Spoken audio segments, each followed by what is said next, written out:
आज का अपना प्रकरण जो है वो रहेगा संज्ञा, यानी सीईटी और अपनी जो बीएसटीसी है उसके विशेष संदर्भ में किसी व्यक्ति, वस्तु, स्थान, प्राणी, भाव, दशा आदि के नाम को क्या कहते हैं? अपने संज्ञा कहते हैं। यदि ऐसी परिभाषा आती है कि संज्ञा किसे कहते हैं या फिर किसी व्यक्ति, वस्तु, स्थान, प्राणी या भाव दशा के नाम को कहा जाता है तो संज्ञा हो जाएगा अपना उत्तर। अब जो है संज्ञा के प्रकार देखते हैं, यानी बहुत कम समय में आपके संज्ञा का प्रश्न जो है वो मैं किसी भी स्थिति में गलत नहीं होने दूंगा। प्रकार देखेंगे, प्रमुख रूप से अपन तीन प्रकारों की चर्चा करते हैं। व्यक्तिवाचक संज्ञा है, कोई स्थान विशेष आएगा। स्थान विशेष का अर्थ है जयपुर, भीलवाड़ा या फिर मान लीजिए राजस्थान या भारत या चीन या अमेरिका। नाम विशेष आ जाता है गीता, सीता, मोहन, इस प्रकार से। और वस्तु विशेष भी आ सकती है, नाम विशेष आ जाए। वस्तु विशेष का अर्थ है मान लीजिए रामायण, महाभारत या फिर गंगा, यमुना, ऐसा नाम आ जाए तो व्यक्तिवाचक संज्ञा होती है।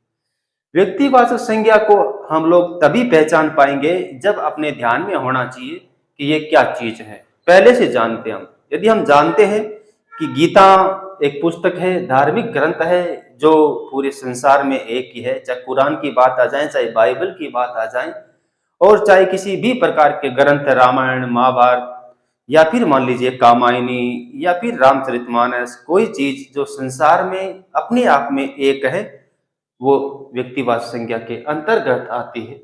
चाहे स्थानों के नाम आ जाए, भारत विश्व में एक ही है, या फिर मान लीजिए एशिया महाद्वीप तो पूरे विश्व में एक ही है। महासागरों के नाम आ जाएं, भाषाओं के नाम आ जाएं, पत्थरों के नाम आ जाएं, या फिर नदियों के नाम आ जाएं, पहाड़ों के खुद के नाम आ जाएं कि अरावली, विंध्याचल, तो व्यक्तिवाचक संज्ञा हो जाएगा। लेकिन पर्वत है, पहाड़ बहुत ऊंचे हैं, बहुत सारे पहाड़ हैं, तो फिर क्या है, अन्य बन जाएगी। जातिवाचक जो है, पहाड़ बहुत सारे होते हैं लेकिन अरावली नाम आ गया तो व्यक्तिवाचक हो जाएगा। इनको मैं विस्तार से बता दूंगा, पहले अपन देख लेते हैं। तो ये हो गया अपना पहला प्रकार। अब चलते हैं नंबर 2, जातिवाचक संज्ञा में। सबसे बड़ी पहचान है जातिवाचक संज्ञा शब्द को पढ़ते ही आपको एक पूरे समुदाय का बोध होगा, पूरे वर्ग का बोध होगा। तो संपूर्ण वर्ग का बोध कराने वाली जो संज्ञा है अपनी, वो कौन सी हो जाएगी? जातिवाचक। दो उपभेद भी आजकल विद्वान मानने लग गए हैं, द्रव्यवाचक और समूहवाचक। अंग्रेजी की भांति हिंदी में ये वर्गीकरण अनावश्यक है, लेकिन फिर भी मैंने आपके हित के लिए दो अलग अलग उपभेद कर दिए हैं। यदि ये अलग से आते हैं तो ऑप्शन में इनको भर देते हैं, और यदि ये विकल्प में नहीं आते हैं तो किसके अंतर्गत समाहित कर देते हैं? जातिवाचक में। संपूर्ण जाति का बोध कराती है। जैसे मान लीजिए गाय है, गाय बहुत सारी होती है, नाम आ गया देश, तो विश्व में बहुत सारे देश है, एक वर्ग विशेष का प्रतिनिधित्व करके पूरा वर्ग बताएंगे। लड़का नाम आ गया, राम श्याम नाम न आकर लड़का आ गया। अब आप जब भी देखेंगे यही अनुमान लगाएंगे कि ये लड़का है, ये लड़की है, पूरे वर्ग का बोध करेगा। चाहे विद्यार्थी बात आ जाए, पुस्तक है तो पुस्तकें तो बहुत सारी हो सकती है। जो चीज संसार में बहुत सारी हो सकती है उनको अपन किस में रख देते हैं? जातिवाचक के अंतर्गत। अब बात आती है द्रव्यवाचक और समूहवाचक। तो द्रव्यवाचक में क्या होता है? जितने भी लिक्विड हैं, यानी तेल, पानी या फिर जो धातुएं आती है, सोना, चांदी, लोहा, या फिर लिक्विड में घी, दूध, दही, तेल, सब कुछ आप द्रव्य में रख सकते हैं। समूहवाचक एक पूरे समुदाय का बोध कराती है। जहां मान लीजिए ऐसे शब्द मिलते हैं कि भीड़ मिल गया आपको, पूरा समूह तो है, भीड़ आ गया, पंचायत शब्द मिल गया, सेना मिल गया, मांड मिल गया, जनता मिल गया। तो जनता में, सेना में या पंचायत में या भीड़ में दल आ गया, पार्टी या समूह का नाम आ जाता है तो वे समूहवाचक आ जाती है। भाववाचक जो संज्ञा है वो क्रिया से बनती है। चढ़ना क्रिया है, चढ़ाई आ गया। लड़ना क्रिया है, लड़ाई आ गया। विशेषण से बनता है, बुरा है, अच्छा है, ये तो गुणवाचक विशेषण है जो हमने पहले पढ़ लिए हैं। लेकिन बुरा से बुराई बन गया। तो भाववाचक संज्ञाएं जो होती है वो जातिवाचक से बन सकती है, विशेषण से बनती है, क्रियाओं से बनती है। तो किस प्रकार बनेगी उनको हम बड़े तौर पे देख लेंगे, लेकिन पहले मैं आपको सामान्य जानकारी दे दूं जिससे आपका प्रश्न गलत नहीं हो। प्रश्न तो इतनी पढ़ते ही गलत नहीं होगा। भाववाचक संज्ञा में क्या है? देख नहीं सकते, केवल अनुभव या महसूस कर सकते हैं। बहुत बढ़िया है। एक शब्द दे दिया मैंने, मानवता। कहीं दिखाई दे रही है क्या मानवता? नहीं। आप अनुभव कर सकते, आनंद है, खुशी का है, तो खुशी आ गई। खुशी लड़की का नाम नहीं है, यहाँ पे खुशी है कि उसकी खुशी बहुत ज्यादा थी, खुशी का ठिकाना नहीं था, प्रसन्नता का ठिकाना नहीं था। तो खुशी, प्रसन्नता, मानवता, या फिर मान लीजिए ऐसे शब्द मिलते हैं, दीपावली शब्द दे दिया। तो दीपावली को आप देख सकते हैं कि एक अवधारणा है कि त्योहार है, दीपावली आने वाली है, हमारे मन में उमंग का भाव जागृत हो जाता है। सर्दी और गर्मी, सर्दी और गर्मी को महसूस कर सकते हैं, लेकिन सर्दी पड़ रही है, क्या पड़ती हुई देख सकते हैं? जोर से धमाक से गिर रही, नहीं देख सकते। कमरे की सफेदी बहुत ही लुभावनी है, मन भावक है। सफेदी का रंग तो देख सकते हैं, लेकिन उनका लुभावनापन जो है वो नहीं देख सकते, केवल महसूस कर सकते हैं कि वास्तव में कमरे की सफेदी बहुत अच्छी है। तो भाव असंज्ञा में क्या होता है? देख नहीं सकते, केवल अनुभव या महसूस कर सकते हैं। अब अपन इस प्रकार के उदाहरण रखेंगे कि आपके प्रश्न जो है किसी भी एग्जाम में गलत नहीं होगा, क्योंकि मैं जो हूं ना गलत नहीं होने दूंगा। आगे देखते हैं अपन विस्तार से जातिवाचक, भाववाचक और व्यक्तिवाचक संज्ञाएं जो है उनके उदाहरण और उनकी अच्छी प्रकार से जानकारी ले लेते हैं।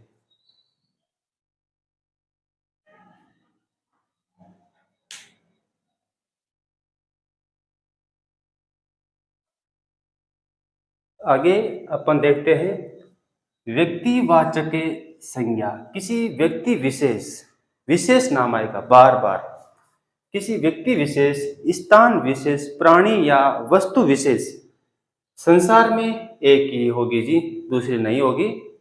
व्यक्तियों के नाम, जैसे राम नाम है किसी का, श्याम है, गीता है, सीता है। हाँ, पर्टिकुलर नाम जो है मान लीजिए, अर्थात पर्टिकुलर नाम में गीता नाम की बहुत सारी लड़कियां हो सकती है, लेकिन गीता जिसको आप जानते हैं वो गीता स्वयं में एक ही है। क्योंकि जब किसी व्यक्ति के यानी राम श्याम के, गीता के अंगुलियों के निशान धरती पर किसी नहीं मिलते, फिंगरप्रिंट नहीं मिलते, इसका अर्थ है वो अपने आप में स्वयं है। तो किसी नाम विशेष का, राम क्या है? एक व्यक्ति है। यहाँ व्यक्ति लोग, लड़का, विद्यार्थी, आदमी नाम नहीं आया है, अन्यथा जातिवाचक बन जाता। लड़की, स्त्री, महिला नाम नहीं आया है, इसीलिए व्यक्तिवाचक है। शहरों के नाम मैंने उदाहरण दिए हैं नॉर्मली, भीलवाड़ा, पटना, जयपुर, नागपुर, बहुत सारे शहरों के नाम पर्टिकुलर आते हैं, लेकिन शहर नाम आ गया, इसका अर्थ वो जातिवाचक हो गया, क्योंकि शहर बहुत सारे हो सकते हैं, लेकिन शहरों का विशेष नाम आ गया। देशों के नाम भी हो सकते हैं, भारत, भूटान, चीन, जापान। पर्वतों के नाम है अरावली, सतपुड़ा, विंध्याचल, हिमालय। नदियों के नाम विशेष पर्टिकुलर नाम आए, रावी, गंगा, यमुना, अमेजन, नील। भाषाओं के नाम आ चुके हैं, हिंदी, उर्दू, फारसी, अंग्रेजी, इनकी लिपियां लैटिन, देवनागरी भी हो सकती है। ग्रंथों के नाम आ सकते हैं, रामायण है, गीता है, कुरान है, बाइबल है, कामायनी है, रामचरितमानस है, जो पर्टिकुलर नाम आ रहे हैं। समाचार पत्रों के नाम आ सकते हैं, दैनिक भास्कर है, पंजाब केसरी है, राजस्थान पत्रिका है, दैनिक नवज्योति है। तो विशेष प्रकार से विशेष नाम आ गए। दिशाओं के नाम आ सकते हैं, उत्तर, दक्षिण, पूर्व, पश्चिम। 10 दिशाएं होती हैं, मैंने 4 दिशाएं रखी है। 10 दिशाएं, अपन जहां वन वर्ड देखेंगे वाक्यांश के लिए एक शब्द, तो वहां पर हो जाएगा सागर, महासागर, महाद्वीप, और भी बहुत कुछ जो आपके ध्यान में आए कि ये स्वयं में अपने आप में एक हैं। वे सब की सब किस प्रकार की संज्ञाएं मानी जाएगी जी? व्यक्तिवाचक संज्ञा मानी जाएगी, जो अपने आप में एक होगी, अन्य नहीं होगी। तो पूरे वर्ग का बोध नहीं कराती है। पर्टिकुलर आपको लगता है कि वास्तव में ये तो अपने आप में एक ही है, तो वो क्या हो जाएगी? व्यक्तिवाचक संज्ञा। ये पढ़ने के बाद अपन जातिवाचक की चर्चा करेंगे, भाववाचक करेंगे, फिर मैं आपको कुछ एक क्वेश्चन दूंगा, उनका अभ्यास करेंगे, तो अपने आप ही अपना टॉपिक जो है एकदम क्लियर हो जाएगा। आगे चलते हैं जातिवाचक संज्ञा में।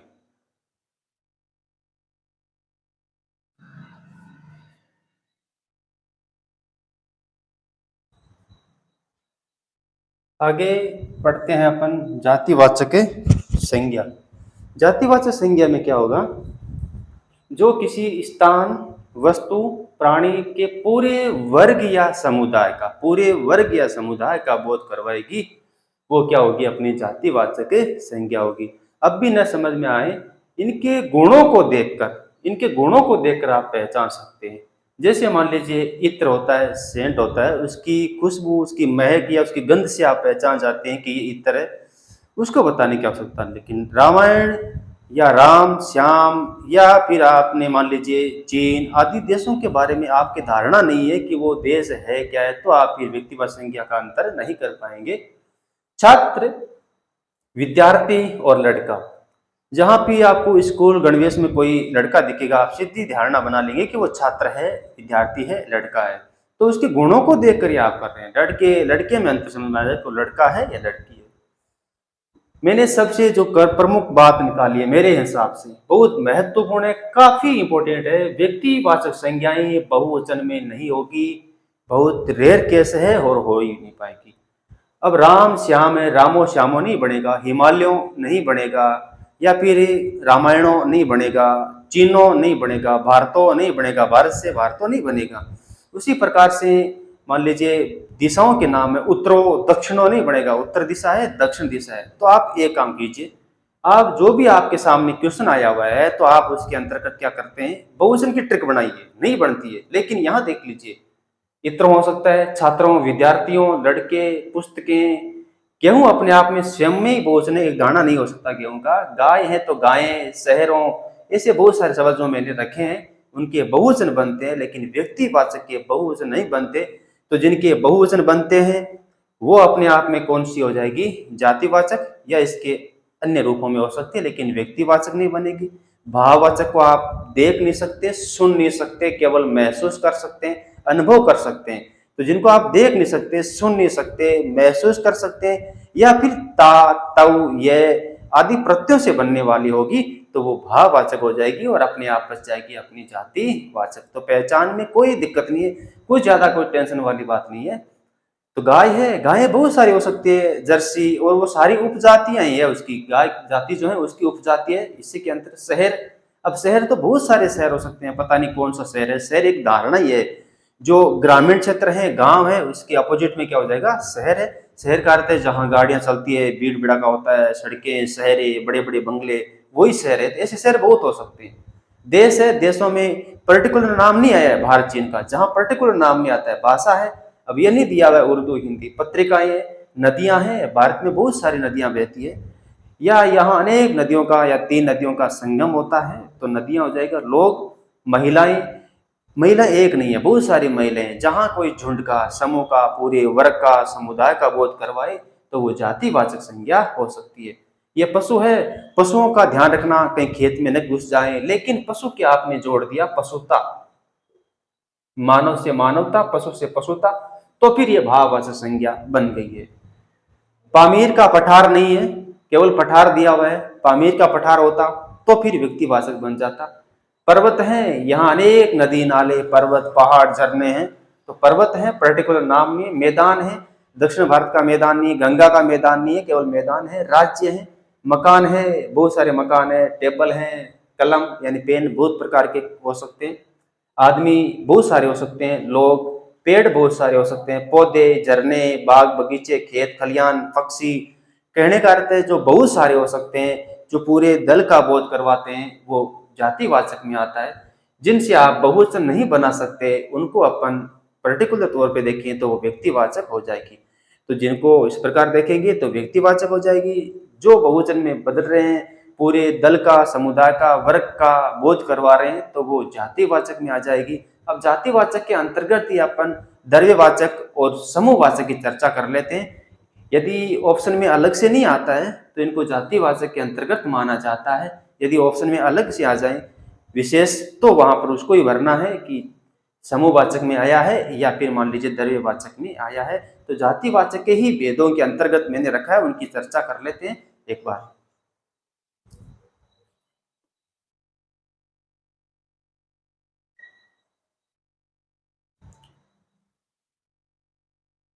आगे जातिवाचक की संज्ञा के अंतर्गत आने वाली समूहवाचक संज्ञा को देख लेते हैं। पूरे समूह का बोध करवाएगी। भीड़, एक दो व्यक्तियों की भीड़ नहीं हो सकती, बहुत सारे लोग होते हैं तब जाके भीड़ बनती है, तो समूहवाचक संज्ञा हो जाएगी। पंचायत है तो पंचायत में काफी संख्या होगी। दल, सेना, मांड, जनता। जनता एक व्यक्ति से नहीं बनने वाली। झुंड, ये इस प्रकार के जहां भी शब्द आते हैं या तो आप जातिवाचक संख्या के अंतर्गत रखते हैं, क्योंकि जातिवाचक संख्या की परिभाषा जो है मायने यही रखती है कि जो समूह का बोध करवाती है। और विपरीत में देखें, यदि उपभेद कर देते हैं तो समूहवाचक संख्या हो जाएगी। आगे देखते हैं द्रव्यवाचक संख्या।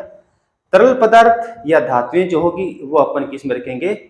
द्रव्यवाचक संज्ञा में रखेंगे। अब तरल पदार्थों में गणना करते हैं, जैसे मान लीजिए दूध, दही, घी, छाछ, पेट्रोल, डीजल। तरल पदार्थ आपके जो भी ध्यान में आए, पारा, अन्य धातुएं जो हैं। पारा धातु है वैसे तो, लेकिन मैंने इसको यहाँ रख दिया।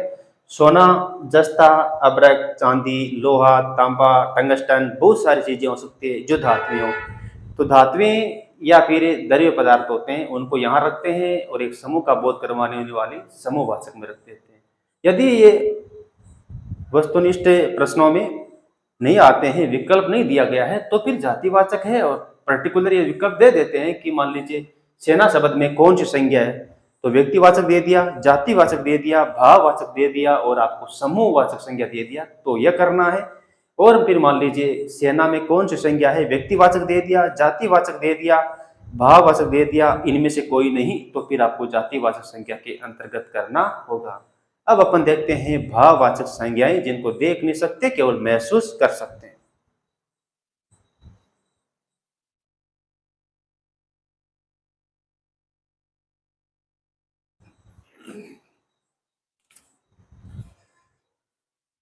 आगे देखते हैं अपन तीसरी संज्ञा जो है अपनी, या अंतिम भाववाचक संज्ञा।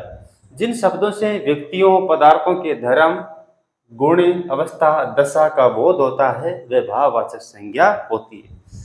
भाववाचक संज्ञाएं जो बनती है वो 5 प्रकार से बनती है, न तो 4 प्रकार से बनेगी और न 6 प्रकार से बनेगी। तो कितने प्रकार से बनेगी? 5 प्रकार से। मैं बता रहा हूं, एकदम कन्फर्म है, ज्यादा बाबाओं के चक्कर में पढ़ने की आवश्यकता नहीं है। जातिवाचक संज्ञा से भाववाचक संज्ञा बनाना, रूल नंबर पहला जो है जातिवाचक। देखो मैंने अभी पीछे कहा था लड़का, लड़की, महिला, नारी, पुरुष, आदमी, लोग, ये सब एक वर्ग का बोध कराते हैं, समूह का बोध कराते हैं। लड़का से क्या बना दिया? लड़कपन।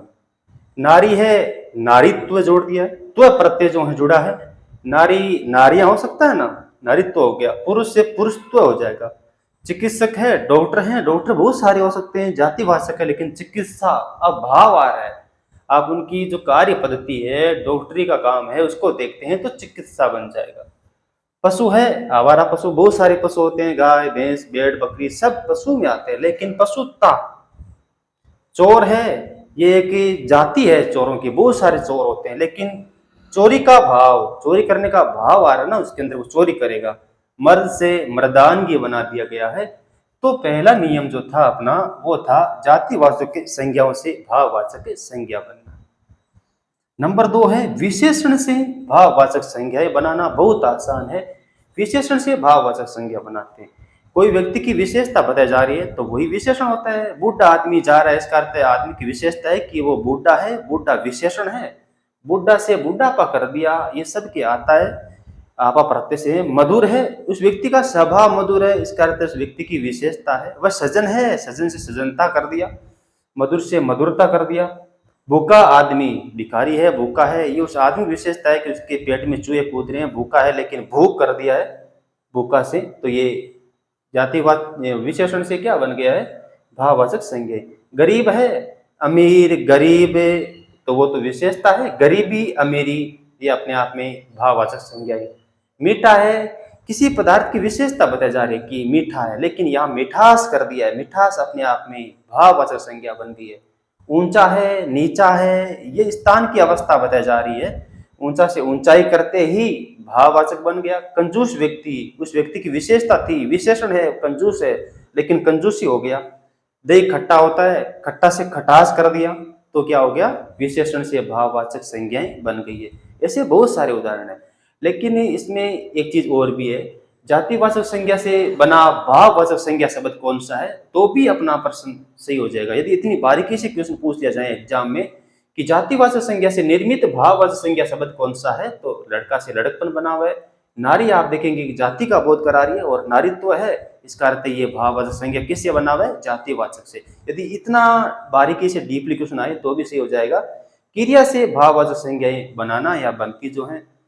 सजाना, कोई काम करना ही है, सजाना, सजावट आ गया है तो भाववाचक बन गया। चढ़ना काम है, क्रिया है, चढ़ना उतरना, चढ़ाई हो गई है।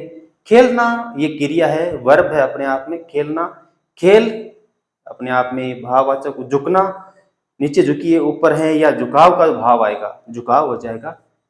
मिलाना, दही में छाछ मिलाना, या फिर मान लीजिए पानी में दूध में पानी मिलाना, मिलाने काम में मिलावट है तो अपने आप में हो गया। हंसना, वो हंस रहा है, हंसना अपने आप में क्रिया है लेकिन हंसी से हमें भाववाचक संज्ञा बन गई है। लड़ना, दो व्यक्ति लड़ रहे हैं, काम तो हो रहा है लेकिन लड़ाई नाम आ गया है तो फिर भाववाचक। कमाना, काम है, कर्म में कमाना है, लेकिन कमाई का जो भाव आता है, इनकम सोर्स का भाव आता है, तो वो अपने आप में किस प्रकार की संज्ञा बन जाएगी? भाववाचक। तो 3 प्रकार से बन चुकी है, अपन 2 प्रकार से अन्य जो बनने वाली है प्रत्ययों से और अन्य से, उनकी चर्चा कर लेते हैं।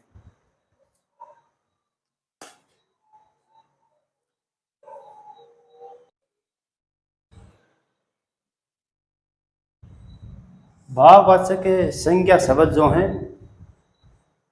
किस प्रकार बनते हैं? तो 3 प्रकार हमने पहले पढ़ लिए हैं। अब सर्वनाम से भाववाचक संज्ञा बनी, जैसे निज का भाव आ रहा है, अपना सर्वनाम तो है निजवाचक, उससे निज से निजत्व बना दिया है। मम यानी मेरा, ममत्व का भाव आ रहा है। अहम, अहम से अहंकार बना दिया है। तेरा, मेरा, अपना अपनत्व बना दिया है। सर्व यानी सभी से सर्वस्व बना दिया है। पांचवा है अवयव से संज्ञा यानी भाववाचक संज्ञा कैसे बनती है? तो यहाँ नी जो है वो अवयव शब्द है, निकट से निकटता होती है, निकटो नहीं होगा।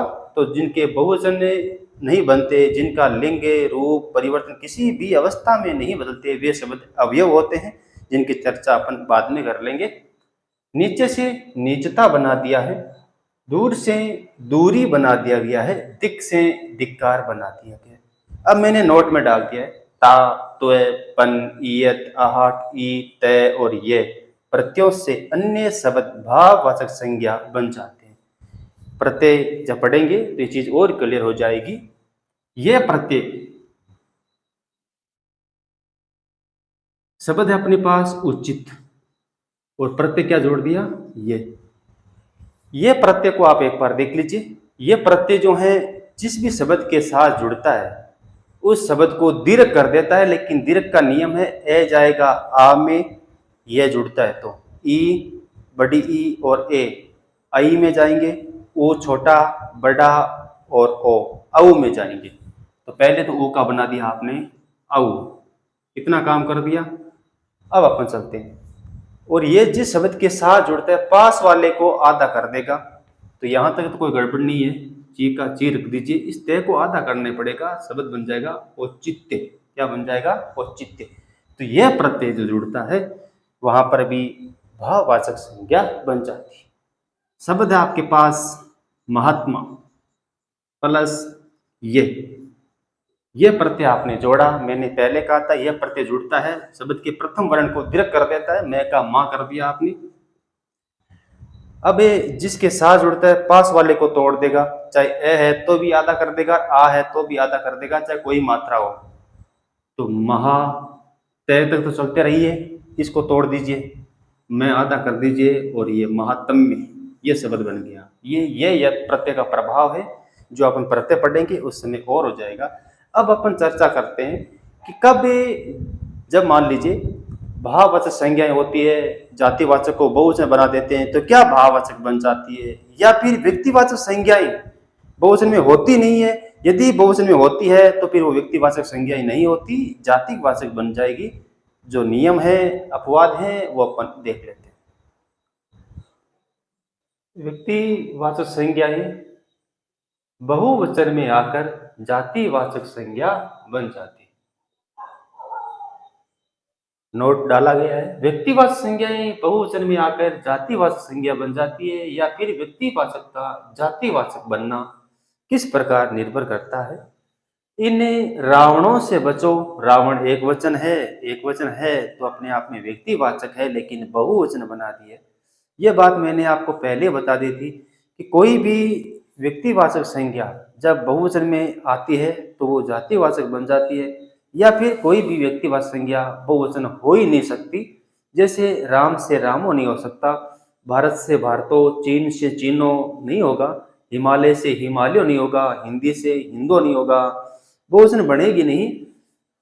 बनती है तो जातिवाचक बन जाती है। इन रावणों से बचो, ये रावण जो है यहाँ बहुवचन में है। रावणों का अर्थ है ऐसे व्यक्तियों का समूह है जो दुष्ट है, या फिर मान लीजिए इस प्रकार के भाव देने वाले, दानव प्रवृत्ति के, या फिर मान लीजिए अत्याचारी लोग हैं, उनके लिए है। नेताजी के बलिदान से धरती पर अनेक सुभाष पैदा हुए। यहाँ सुभाष शब्द जो है, अनेक सुभाष, सुभाष कोई पर्टिकुलर व्यक्ति विशेष का नाम नहीं होकर यहाँ जातिवाचक संज्ञा के रूप में आ रहा है। अर्थात ऐसे अनेक लोग उत्पन्न हुए हैं, पैदा हो गए। अर्थात नेताजी, नेताजी किसके लिए आ रहा है? सुभाष चंद्र बोस के लिए, कि नेताजी के बलिदान से धरती पर अनेक सुभाष पैदा हुए, अनेक बलिदान का भाव रखने वाले, देश के लिए तत्पर रहने वाले, मर मिटने वाले अनेक युवा आगे आ रहे हैं। वो हो जाएगा, वह बिल्कुल हरिश्चंद्र है, व्यक्ति के लिए आ रहा है। हरिश्चंद्र के गुण उसके अंतर्गत होने के कारण ये हरिश्चंद्र शब्द जो है व्यक्तिवाचक होते हुए किस में बन गया है? जातिवाचक में। अब अपन देखेंगे जातिवाचक का व्यक्तिवाचक बन जाना, यानी जातिवाचक संज्ञा से कब व्यक्तिवाचक संज्ञा बन जाती है। पंडित जी आधुनिक भारत के निर्माता थे, तो यहाँ पंडित जी सारे पंडित समुदाय का बोध नहीं करवा रही है। अर्जुन पंडित तो क्या बनेगा? पंडित जी यहाँ पंडित नेहरू के लिए आ रहा है, पंडित जवाहरलाल नेहरू के लिए आ रहा है, जो आधुनिक भारत के निर्माता थे। गांधी जी राष्ट्रपिता कहलाए। अब यहाँ गांधी आया हुआ है। गांधी जो है एक जाति है, जैसे राहुल गांधी भी हैं, वो भी कम थोड़े। गांधी जी राष्ट्रपिता कहलाए। यहाँ गांधी जी किसके लिए आ रहा है? महात्मा गांधी के लिए पर्याय है। नेताजी ने आजाद हिंद फौज का गठन किया, तो नेताजी यहाँ सफेद चोले पहनने वाले लोकतंत्र पार्टी के जो नेता होते, उनका अर्थ नहीं है नेताजी जो है। नेताजी का अपन क्या अर्थ ले रहे हैं? नेताजी सुभाष चंद्र बोस। तो हो जाएगा बिल्कुल जातिवाचक से भाव, सॉरी, व्यक्तिवाचक बनना। अब अपन देखते हैं भाववाचक बहुवचन होने पर भी जातिवाचक नहीं बनेगी। बहुत सारे व्याकरण के विद्वान जो होते हैं, जिनको अपन क्या कहते हैं? व्याकरण, जो व्याकरण शास्त्र के ज्ञाता होते हैं, जो व्याकरण शास्त्र के ज्ञाता होते हैं, उनके लिए आएगा व्याकरण। व्याकरण शास्त्र के ज्ञाता को क्या कहते हैं? वन वर्ड में काम आ सकता है, अपने व्याकरण कहते हैं। और व्याकरणों का मानना है कि भाववाचक संज्ञाएं जब बहुवचन में आ जाती है तो उन्हें जातिवाचक मान लिया जाता है। मैं इस मत से सहमत नहीं हूं, क्योंकि भाववाचक संज्ञाएं बहुवचन में आने के बावजूद भी भाववाचक ही रहेगी। तो ज्यादा बाबाओं के चक्कर में नहीं फंसना है। जो बताया जा रहा है एकदम आपको कन्फर्म बताया जाएगा। दूरी से दूरियां बना दी आपने, शिकायत से शिकायतें बना दी। जैसे दूर शब्द था, अवयव शब्द है दूर, दूर शब्द से आपने बनाया दूरी, ई प्रत्यय बड़े वाला जोड़ा, भाववाचक संज्ञा बन गई, अवयव से बनी हुई भाववाचक संज्ञा है। लेकिन जैसलमेर और जयपुर के बीच बहुत दूरियां हो गई है, इनके बीच में दूरियां हो गई है, अर्थात उसके और इसके, यानी ए और बी, यानी अमुक दो व्यक्तियों के बीच में आजकल मनमुटाव या दूरियां हो गई है। दूरियां होगी तो कहने का अर्थ रहेगी भाववाचक में। शिकायत है, एक शिकायत थी, एक दो तीन, बहुत सारी शिकायतें होगी तो कौन सा हो गया? रहेगी तो भाववाचक ही। चोर स्वयं में जातिवाचक संज्ञा थी। चोर एक चोरों के झुंड का, समूह का, पूरी जाति का, वर्ग का बोध करवा रहा था, लेकिन चोरी हुई तो भाववाचक, और चोरियां हो गई तो भी भाववाचक ही संज्ञा रहेगी। तो ये तीनों चीजें ध्यान में रखें। इसके अलावा संज्ञा में कुछ भी नहीं बचा हुआ है, एकदम कंप्लीटली आपके बहुत आसानी से संज्ञा समझ में आ जाएगी। दोहरान करेंगे तो बिल्कुल आ जाएगी, कोई कमी नहीं रहेगी। ये थी अपनी संज्ञा।